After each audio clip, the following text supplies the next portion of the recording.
بسم اللہ الرحمن الرحیم۔ السلام علیکم ناظرین، قیامت کی بڑی نشانیاں تسبیح کے دانوں کی طرح ہیں۔ جب تسبیح ٹوٹتی ہے تو دانے بکھر جاتے ہیں، یعنی قیامت کی بڑی نشانیاں بھی ایسے ہی تیزی سے نمودار ہوں گی جیسے تسبیح ٹوٹنے سے دانے اوپر نیچے تیزی سے گرتے ہیں۔ ناظرین، قیامت کب آئے گی اس کا علم صرف اللہ کو ہے، اللہ کے علاوہ کوئی نہیں جانتا۔ البتہ اللہ تعالیٰ نے قیامت کی نشانیاں بیان فرمائی ہیں جو قیامت کے قریب ظہور پذیر ہوں گی، اور نبی اکرم صلی اللہ علیہ وآلہ وسلم نے بھی ان نشانیوں کے بارے میں اپنی امت کو آگاہ فرمایا ہے۔ آج کی ویڈیو میں آپ کو نبی اکرم صلی اللہ علیہ وآلہ وسلم کی حدیث مبارکہ کی روشنی میں قیامت کی 10 بڑی نشانیوں کے بارے میں مکمل تفصیل سے آگاہ کریں گے۔ آپ کو نہ صرف یہ نشانیاں بتائیں گے بلکہ ان نشانیوں کی ترتیب کے حوالے سے اہل علم کی آراء سے بھی آپ کو آگاہ کریں گے۔ نبی اکرم صلی اللہ علیہ وآلہ وسلم نے قیامت کی جو 10 بڑی نشانیاں اپنی امت کو بتائی ہیں، ان میں سب سے پہلی نشانی دخان ہے، جو ایک بڑا دھواں ہوگا جو ظاہر ہو کر مشرق سے مغرب تک تمام زمین پر چھا جائے گا اور مسلسل 40 روز تک چھایا رہے گا۔ اس کی وجہ سے تمام لوگ سخت پریشان ہو جائیں گے۔ مسلمان تو صرف دماغ و حواس کی کدورت اور زکام میں مبتلا ہوں گے، مگر منافقین و کفار بے ہوش ہو جائیں گے، اور ان کے ہوش و حواس اس طرح ہو جائیں گے کہ بعضوں کو کئی دن تک ہوش نہیں آئے گا۔ یاد رہے کہ اس دھوئیں کا نام دخان ہے، جیسا کہ اس دھوئیں کا ذکر قرآن پاک کی سورہ دخان کی آیت نمبر 10 میں ہے، اور حضرت حذیفہ رضی اللہ تعالی عنہ اور ان کے تابعین کے قول کے مطابق اس آیت میں اسی دھوئیں کی طرف اشارہ کیا گیا ہے۔ اس آیت میں اللہ تعالیٰ کا فرمان ہے، سو آپ اس دن کا انتظار کیجئے جب آسمان واضح دھواں لائے گا جو لوگوں کو ڈھانپ لے گا۔ یہ ہے دردناک عذاب۔ اس دن وہ کہیں گے، اے ہمارے رب، ہم سے اس عذاب کو دور کر دے، بے شک ہم ایمان لانے والے ہیں۔ اب ان کے نصیحت قبول کرنے کا وقت کہاں ہے، حالانکہ ان کے پاس واضح ہدایت دینے والے رسول آ چکے تھے۔ پھر انہوں نے اس رسول سے اعراض کیا اور کہا، یہ سکھائے ہوئے دیوانے ہیں۔ ناظرین، یاد رہے کہ اس آیت میں آسمان کے دھواں لانے سے مراد ہے قرب قیامت میں دھوئیں کا ظاہر ہونا۔ جیسا کہ قتادہ نے کہا، اس آیت کا معنی ہے، یا محمد صلی اللہ علیہ وآلہ وسلم، آپ ان کافروں کے ساتھ اس دن کا انتظار کیجئے جب آسمان پر واضح دھواں چھا جائے گا۔ ناظرین، اس آیت میں دخان یعنی دھوئیں کے متعلق مفسرین کے مختلف اقوال ہیں۔ اس دھوئیں کی حقیقت کو جاننے کے لیے ان اقوال کا تذکرہ کرنا ضروری ہے۔ پہلا قول جس کے بارے میں حضرت علی رضی اللہ تعالی عنہ، حضرت ابن عباس رضی اللہ تعالی عنہ، حضرت ابن عمر رضی اللہ تعالی عنہ، حضرت ابو ہریرہ، حضرت زید بن علی، حضرت حسن اور ابن ابی ملکیہ رحمہ اللہ وغیرہ فرماتے ہیں، دخان یعنی دھواں قیامت کی علامتوں میں سے ہے۔ یہ ابھی تک ظاہر نہیں ہوا، یہ قرب قیامت میں 40 دن تک ظاہر ہوگا اور آسمان اور زمین کی فضا کو بھر لے گا۔ مومن پر اس کا اثر زکام کی صورت میں ظاہر ہوگا اور کافر و فاجر کی ناکوں میں داخل ہو کر ان کے کانوں کے سوراخوں سے نکلے گا، ان کا دم گھٹنے لگے گا، اور یہ دھواں جہنم کے آثار سے ہے۔ حضرت ابو سعید خدری رضی اللہ تعالی عنہ نے روایت کیا ہے کہ نبی اکرم صلی اللہ علیہ وآلہ وسلم نے فرمایا، یہ دھواں قیامت کے دن لوگوں میں ہیجان پیدا کرے گا۔ مومن پر اس کا اثر زکام کی صورت میں ظاہر ہوگا اور کافر کے جسم میں داخل ہو کر اس کے کانوں کے سوراخوں سے نکلے گا۔ اس حوالے سے دوسرا قول یہ ہے کہ آسمان کے دھواں لانے سے مراد ہے کفار کی بھوک کی کیفیت، جیسا کہ حضرت ابن مسعود رضی اللہ تعالی عنہ نے فرمایا، دخان سے مراد کفار کی بھوک کی کیفیت ہے۔ جب رسول اللہ صلی اللہ علیہ وآلہ وسلم نے ان کی مسلسل سرکشی اور ہٹ دھرمی کی وجہ سے ان کے خلاف دعا کی تو ان پر قحط آ گیا۔ بھوک کی شدت میں جب وہ آسمان کی طرف دیکھتے تو وہ ان کو دھوئیں کی طرح نظر آتا۔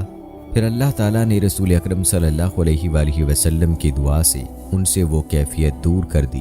اگر اس سے مراد قیامت کا دھواں ہوتا تو وہ ان سے دور نہ ہوتا۔ اسی طرح حضرت عبداللہ بن مسعود رضی اللہ تعالی عنہ بیان کرتے ہیں کہ یہ دھواں اس لیے ظاہر ہوا کہ قریش نے رسول اکرم صلی اللہ علیہ وآلہ وسلم کی نافرمانی کی، تو نبی اکرم صلی اللہ علیہ وآلہ وسلم نے ان کے خلاف دعا کی کہ اے اللہ، ان پر ایسے قحط کے سال مسلط کر دے جس طرح حضرت یوسف علیہ السلام کے زمانے میں قحط آیا تھا، پھر ان پر قحط آ گیا اور ان پر سخت مصیبت آ گئی، حتیٰ کہ انہوں نے ہڈیاں کھا لیں۔ ان میں ایک شخص آسمان کی طرف دیکھتا تو اس کو آسمان دھوئیں کی طرح نظر آتا۔ پھر اللہ تعالیٰ نے سورہ دخان کی آیت نمبر 10 اور 11 نازل فرمائی، سو آپ اس دن کا انتظار کیجئے جب آسمان واضح دھواں لائے گا جو لوگوں کو ڈھانپ لے گا، یہ ہے دردناک عذاب۔ پھر نبی اکرم صلی اللہ علیہ وآلہ وسلم کے پاس یہ لوگ لائے گئے اور آپ صلی اللہ علیہ وآلہ وسلم سے کہا گیا، یا رسول اللہ صلی اللہ علیہ وآلہ وسلم، مطر کے لیے بارش کی دعا کیجیے، یہ لوگ ہلاک ہو رہے ہیں۔ آپ نے فرمایا، مطر کے لیے؟ تم تو بہت جرری ہو۔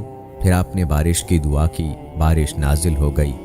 پھر سورہ دخان کی آیت نمبر 15 نازل ہوئی، بے شک تم کفر کی طرف لوٹنے والے ہو۔ پھر جب یہ بارش ہونے سے مطمئن ہو گئے تو پھر کفر کی طرف لوٹ گئے۔ پھر اللہ تعالیٰ نے یہ آیت نازل فرمائی جو کہ سورہ دخان کی آیت نمبر 16 ہے، جس دن ہم بہت سخت گرفت کے ساتھ پکڑیں گے، بے شک ہم انتقام لینے والے ہیں۔ حضرت ابن مسعود رضی اللہ تعالیٰ عنہ نے فرمایا، اس سے مراد یوم بدر کا انتقام ہے۔ ناظرین، امام بخاری رحمہ اللہ کی اس سلسلے میں ایک اور روایت یہ ہے، حضرت عبداللہ بن مسعود رضی اللہ تعالیٰ عنہ بیان کرتے ہیں کہ جب رسول اکرم صلی اللہ علیہ وآلہ وسلم نے یہ دیکھا کہ مشرکین آپ کے پیغام توحید سے آراز کر رہے ہیں تو آپ نے ان کے خلاف دعا کی کہ اے اللہ، ان پر قحط کے ایسے سال مسلط کر دے جیسے حضرت یوسف علیہ السلام کے زمانے کے لوگوں پر قحط کے 7 سال مسلط کیے تھے۔ پھر ان پر قحط آ گیا، ان کے تمام کھیت جل گئے، حتیٰ کہ انہوں نے جانوروں کی کھالوں کو، مردہ جانوروں کو اور مردہ انسانوں کو کھا لیا۔ ان میں سے کوئی شخص آسمان کی طرف نظر اٹھا کر دیکھتا تو اسے بھوک کی شدت سے آسمان دھوئیں کی طرح دکھائی دیتا تھا۔ پھر آپ کے پاس ابو سفیان آیا اور کہنے لگا، یا محمد صلی اللہ علیہ وآلہ وسلم، آپ اللہ کی اطاعت کرنے اور صلہ رحم کا حکم دیتے ہیں اور آپ کی قوم قحط سے ہلاک ہو رہی ہے، آپ اللہ سبحانہ سے ان کے حق میں دعا کیجیے۔ تب یہ آیت نازل ہوئی۔ آسمان کو دھوئیں سے تعبیر کرنے کی توجیہ یہ بیان کی جاتی ہے کہ اس دھوئیں سے مراد یہ ہے کہ بھوک کی شدت سے آنکھوں کے آگے جو اندھیرا چھا جاتا ہے، اس اندھیرے کو دھوئیں سے تعبیر فرمایا ہے۔ اور ابن قتیبہ نے دھوئیں کی تفسیر میں یہ کہا ہے کہ قحط کے ایام میں بارش نہ ہونے کی وجہ سے زمین خشک ہو جاتی ہے اور گرد و غبار اڑنے کی وجہ سے فضا مٹیالی اور مقدر ہو جاتی ہے اور اندھیرا سا لگتا ہے۔ اس کو مجازاً دھوئیں سے تعبیر فرمایا ہے۔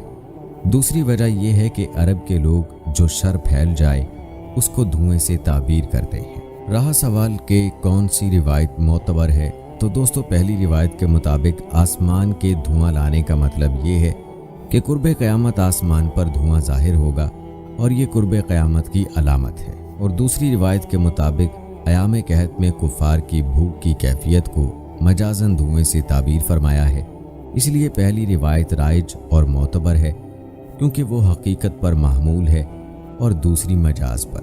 اس کے علاوہ پہلی روایت کو اس لیے بھی مانا جائے گا کہ پہلی روایت رسول اللہ صلی اللہ علیہ وآلہ وسلم کا ارشاد ہے اور متعدد صحابہ اور فقہاء تابعین کا نظریہ ہے، اور دوسری روایت صرف حضرت ابن مسعود رضی اللہ تعالی عنہ کا قول ہے۔ پیارے دوستو، یہ قیامت کی پہلی بڑی نشانی کے حوالے سے تفصیلی تذکرہ تھا۔ اب بات کرتے ہیں قیامت کی دوسری بڑی نشانی کی۔ تو یاد رہے کہ 10 بڑی نشانیوں والی حدیث میں نبی کریم صلی اللہ علیہ وآلہ وسلم نے قیامت کی جو دوسری بڑی نشانی بتلائی ہے وہ ہے دجال کا ظہور۔ یاد رہے کہ دجال کے فتنے کو اس کائنات کا سب سے بڑا فتنہ بتایا گیا ہے، جیسا کہ نبی کریم صلی اللہ علیہ وآلہ وسلم کا فرمان ہے کہ اس دنیا میں دجال سے بڑا کوئی فتنہ نہیں ہوگا۔ تو آئیے دجال کے بارے میں آپ کو مکمل تفصیل بتاتے ہیں کہ دجال کی شکل و صورت کیسی ہوگی، دجال کے مکر کیا ہوں گے، وہ کہاں موجود ہے اور کہاں سے اس کا ظہور ہوگا اور اس کا قتل کون کرے گا۔ روایات میں آتا ہے دجال ایک نوجوان مرد ہوگا، وہ بھاری بھرکم جسم اور سرخ رنگت کا مالک ہوگا، عوام میں اس کا لقب مسیح ہوگا، وہ ایک آنکھ سے کانا ہوگا، اس کے بال چھوٹے اور گھنگریالے ہوں گے، سواری میں ایک بڑا گدھا ہوگا۔ اولاً اس کا ظہور ملک عراق و شام کے درمیان ہوگا جہاں نبوت اور رسالت کا دعویٰ کرتا ہوگا، پھر وہاں سے اصفہان چلا جائے گا، یہاں اس کے ہمراہ 70,000 یہودی ہوں گے،